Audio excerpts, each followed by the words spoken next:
Good morning, students. In last video we have done the formulas of cuboid and cube. Now I am making you understand about the formulas of cone, sphere and hemisphere. कौन कौन से आ जाएंगे हमारे? cone, sphere and hemisphere. ये हमारी 3 solid shapes हैं. इनके फार्मूलों के बारे में मैं आपको समझाने जा रही हूँ. तो फर्स्ट है आपका कोन. इसमें क्यूब और क्यूबाइड और सिलेंडर 3 हमने कर लिए हैं पिछली वीडियो में. इसमें हम कोन, स्फीयर और हेमिस्फीयर करेंगे. सबसे पहले मैं आती हूँ कोन पर. कोन क्या होता है? आपने देखा जोकर की कैप, ठीक है, ice cream cone, these are the examples of cone. Cone की शेप क्या होती है आपकी? ये देखिए, ये कोन की शेप होती है. कोन की शेप में जो नीचे एक सर्कल होता है, ऊपर तो एक कोन होता है, एक आपका वर्टेक्स होता है, ठीक है, एक नुकीला पॉइंट होता है, नीचे आपका एक सर्कल होता है. इस सर्कल का जो सेंटर पॉइंट होता है, इसको सेंटर बोलेंगे. इस सेंटर से लेकर इस कोन के ऊपर नुकीले पॉइंट तक की straight line, that is called the height. ठीक है, this is the circumference of circle. और इस सेंटर से लेकर इस सर्कमफ्रेंस तक जहां भी मिलाएंगे कोई भी, तो वो आपका पता है कि रेडियस कहलाता है. ठीक है, तो यहां से लेकर ये हो गया रेडियस, ये हो गया एच. अब आ जाइए थर्ड चीज इसमें क्या होती है? एल. एल क्या होती है? Slant height. स्लैंट हाइट क्या होता है? सर्कमफ्रेंस के ऊपर कोई भी पॉइंट लो, सर्कमफ्रेंस के ऊपर कहीं से भी पॉइंट ले लो और उसको उस वर्टेक्स से ज्वाइन कर दो, that is called the slant height. जो टेढ़ी वाली हाइट होती है आपकी कोन में, इस तरीके से ये कोन होता है और इसकी जो टेढ़ी वाली हाइट, ये सेंटर हो गया, और ये जो है एच है, ये आर है, और ये जो हाइट है ये क्या कहलाती है? Slant height. ठीक है, और इस एल को निकालने का फार्मूला, क्योंकि ये जो है राइट एंगल ट्रायंगल बन गया, तो एल जो है वो क्या होता है? R square plus H square का under root. This is the formula to calculate the value of slant height. ठीक है, इसमें 3 हमारी डायमेंशन, 3 चीजें लगी हैं इसमें, एच, एल और आर.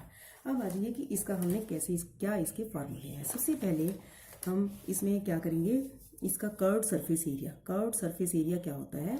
कि ये ओपन हो, सर्कल ना जुड़ा हुआ हो, ओपन हो. जो कैप, जो आपकी जोकर की कैप होती है, तो वो क्या कहलाती है? आपकी कर्व्ड सरफेस एरिया आएगा, क्योंकि उसमें ये सर्कल ढका हुआ नहीं होता. ठीक है, तो कर्व्ड सरफेस क्या होता है? कर्व्ड सरफेस एरिया ऑफ कोन, ये होता है पाई आर एल. पाई आर एल, इसमें एच नहीं होता है, एल होता है. ठीक है, और टोटल सरफेस एरिया क्या होता है? Total surface area of cone, इसमें कर्व तो होता ही है, pi R L plus pi R square. क्यों? क्योंकि इसमें एक सर्कल भी ऐड हो जाता है. सर्कल का एरिया क्या होता है? Pi R square. तो इसका वैसे फार्मूला क्या बन गया? इनमें से कॉमन ले लो, पाई आर, और अंदर क्या रह गया? L plus R. This is the total surface area of cone. ठीक है, इसमें lateral surface, curve surface area ये हो गया, टोटल सरफेस एरिया ये हो गया. अब आ जाइए वॉल्यूम. वॉल्यूम क्या होता है? 1/3 pi R square H. 1/3 pi R square H, क्योंकि सिलेंडर जो होता है, सिलेंडर का, पूरे सिलेंडर का पाई आर स्क्वायर एच होता है. कोन जो है इसका 1/3 हो जाता है. ठीक है, तो इसका जो है वॉल्यूम ऑफ सिलेंडर का 1/3 होता है, वो क्या होता है? Volume of cone. ठीक है, अब इसको हम एक एग्जाम्पल के जरिए समझेंगे कर्व्ड सरफेस एरिया को. मैं एक एग्जाम्पल ले रही हूँ कि जैसे मान लीजिए किसी कोन का रेडियस जो है 21 सेंटीमीटर है और हाइट मान लीजिए 28 सेंटीमीटर है. तो कर्व्ड सरफेस एरिया कैसे निकालोगे आप? पाई आर एल. लेकिन अब आपको एल नहीं दी हुई. एल निकालने के लिए आप क्या करोगे? H square plus R square का root. H square 28 square plus 21 का स्क्वायर और इसका रूट. तो ये हो गया 784 प्लस 441 का रूट. ये हो गया 1225 का रूट, यानी कि 35 सेंटीमीटर. एल जो आ गई वो 35 सेंटीमीटर. अब curved surface area of cone क्या है? Pi R L. 22/7 into 21 into L की वैल्यू आपकी 35. तो ये आप इसको काट दोगे 7 5 और इसका आंसर आ गया 2310 centimetre square. This is the curved surface area. अगर हम इसका टोटल सरफेस एरिया निकालेंगे तो क्या होगा? टोटल सरफेस एरिया, तो आप इसका फार्मूला ये भी लगा सकते हो टोटल सरफेस एरिया का, या फिर ऐसे भी कर सकते हो, कर्व्ड सरफेस एरिया अगर कैलकुलेट कर रखा है तो प्लस पाई आर स्क्वायर. तो इसको कैलकुलेट, ये तो आपने 2310 कर ही रखा है, plus 22/7 into R square 21 into 21. इसको काट के और इसको ऐड करके आपका ये है टोटल सरफेस एरिया आ जाएगा. अब मैं आपको बताती हूँ वॉल्यूम. वॉल्यूम क्या होता है इसका? 1/3 pi R square H. 1/3 into 22/7 R square 21 into 21 into, इसमें एल नहीं होता, इसमें जो यूज़ होता है तो एच होता है। वॉल्यूम में एच यूज़ होता है, सरफेस एरिया में एल यूज़ होता है। तो 7 3 21 ये कट गया और इसका आंसर आ गया 17248 सेंटीमीटर क्यूब। ये है वॉल्यूम आपका, वॉल्यूम ऑफ कोन। अब आ जाइए स्फीयर। स्फीयर क्या होता है? स्फीयर आपको मालूम है जैसे कि बॉल की शेप जो है that is called the sphere. ये मैंने एक बॉल की शेप बना रखी है, ये सेंटर है, सेंटर से आप बॉल के किसी भी पार्ट पर ज्वाइन करोगे लाइन तो that is called the radius. ठीक है, इसमें डायमेंशन जो है सिर्फ आर ही होती है, क्योंकि हाइट भी इसकी एच रेडियस के बराबर होती है, लेंथ भी, सब कुछ इसका आर ही होता है, एवरीथिंग। अगर हमें एक सिर्फ डायमेंशन इसकी आर दी हुई होती है तो हम we can calculate all the formula. अब surface area of sphere, surface area of sphere क्या होता है? 4πr²। ठीक है, इसका लेटर और टोटल कुछ नहीं होता क्योंकि अलग से सर्कल नहीं ऐड होता इसमें, और इसमें एक ही सरफेस एरिया होता है और एक होता है वॉल्यूम। वॉल्यूम ऑफ स्फीयर क्या होता है इसका? 4/3πr³। 4/3πr³। और इसका मैं फार्मूला से लेती हूँ। r इज इक्वल टू, मैंने एक ले लिया 4.2 सेंटीमीटर, इसका एक एग्जांपल ले रही हूँ। 4.2 सेंटीमीटर अगर r हो तो सरफेस एरिया ऑफ स्फीयर हमें मालूम है, हमने अभी फार्मूला किया है 4πr², यानी कि 4 इंटू 22/7 इंटू 42/10 इंटू 42/10।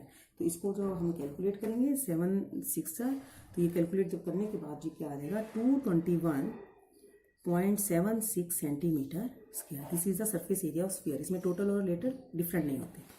अब आ जाइए इसका स्फीयर का volume 4/3πr³। 4/3 into 22/7 into r³ क्या है 42/10 इंटू 42/10 इंटू 42/10।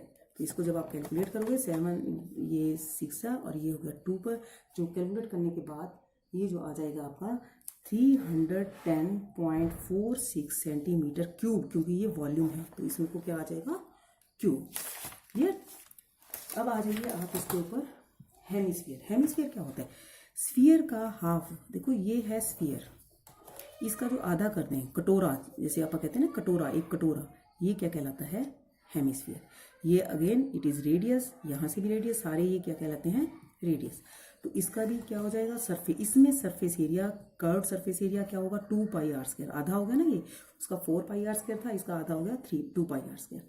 लेकिन इसमें टोटल सरफेस एरिया का फर्क पड़ेगा, क्योंकि स्फीयर में टोटल का फर्क नहीं पड़ता, इसमें पड़ेगा। इसमें कैसे पड़ेगा?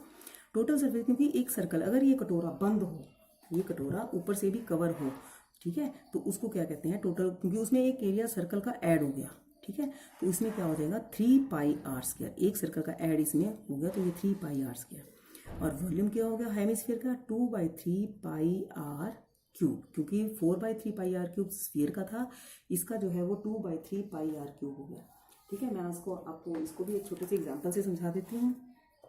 मान लीजिए कि रेडियस मैं ले रही हूँ 7 सेंटीमीटर, तो कर्व्ड सरफेस एरिया 2πr², यानी कि 2 इंटू 22/7 इंटू 7 इंटू 7, ये कट गया क्या आ गया 308 centimetre square. Total surface area 3πr², तो ये कितना हो गया 3 into 22/7 into 7 into 7, again it is 462 centimetre square. अब आ जाइए वॉल्यूम। वॉल्यूम क्या होता है? 2/3πr³। 2/3 into 22/7 into 7 into 7 into 7, ये कट गया। ये कटने के बाद आपका आ गया 718.67 सेंटीमीटर क्यूब, क्योंकि जो वॉल्यूम होता है वो क्यूबिक डायमेंशन में होता है, क्योंकि L इंटू B इन 3 डायमेंशनल होता है, तो इसलिए ये 718.67 सेंटीमीटर क्यूब। ठीक है, तो these were the formulas of आपका ये कोन। 3 चीज़ें आ गई हमारे पास, कोन, स्फीयर एंड हेमिस्फीयर। ठीक है, और एक थोड़ा सा आपको मैं और सेंटीमीटर क्यूब, उसका 1 मीटर क्यूब, क्योंकि कई बार क्या होता है, ये क्या होता है 1000 लीटर होता है। अगर कैपेसिटी आप लीटर्स में पूछोगे तो एक मान लीजिए एक सीमेंट का टैंक है, कई बार आपको पूछ लेते हैं कि व्हाट इज़ द वॉल्यूम, लेकिन कई बार पूछते हैं what is the capacity of this tank, तब आपका वॉल्यूम तो निकलेगा 1 मीटर क्यूब में, या सेंटीमीटर क्यूब में, वट एवर। तो उसको लीटर या सेंटीमीटर में कैसे कन्वर्ट करते हैं। तो 1 मीटर क्यूब जो है वो 1000 लीटर। अगर आपको कहा जाए कि 1000 लीटर का एक टैंक बनाना है तो क्या करेंगे, 1 बाय 1 यानी कि लेंथ ब्रेड्थ और हाइट तीनों का जो है 1 मीटर में की बन जाएंगी, तो वो 1000 लीटर का टैंक बन जाएगा। ठीक है, इसी तरीके से 1000 centimetre cube is equal to 1 litre होता है। जब आपको कन्वर्ट करना होता है 1000 centimetre cube is equal to 1 litre. ये आपको कई बार कैपेसिटी पूछते हैं, तो ये दोनों आपको बहुत ज़रूरी हैं याद करने कि 1 metre cube is equal to 1000 litre और 1000 centimetre cube is equal to 1 litre. ये आपके सारी की सारी सॉलिड शेप्स के वॉल्यूम निकालने के बाद आपके यूज़ होंगे दोनों फार्मूले। ठीक है, थैंक यू।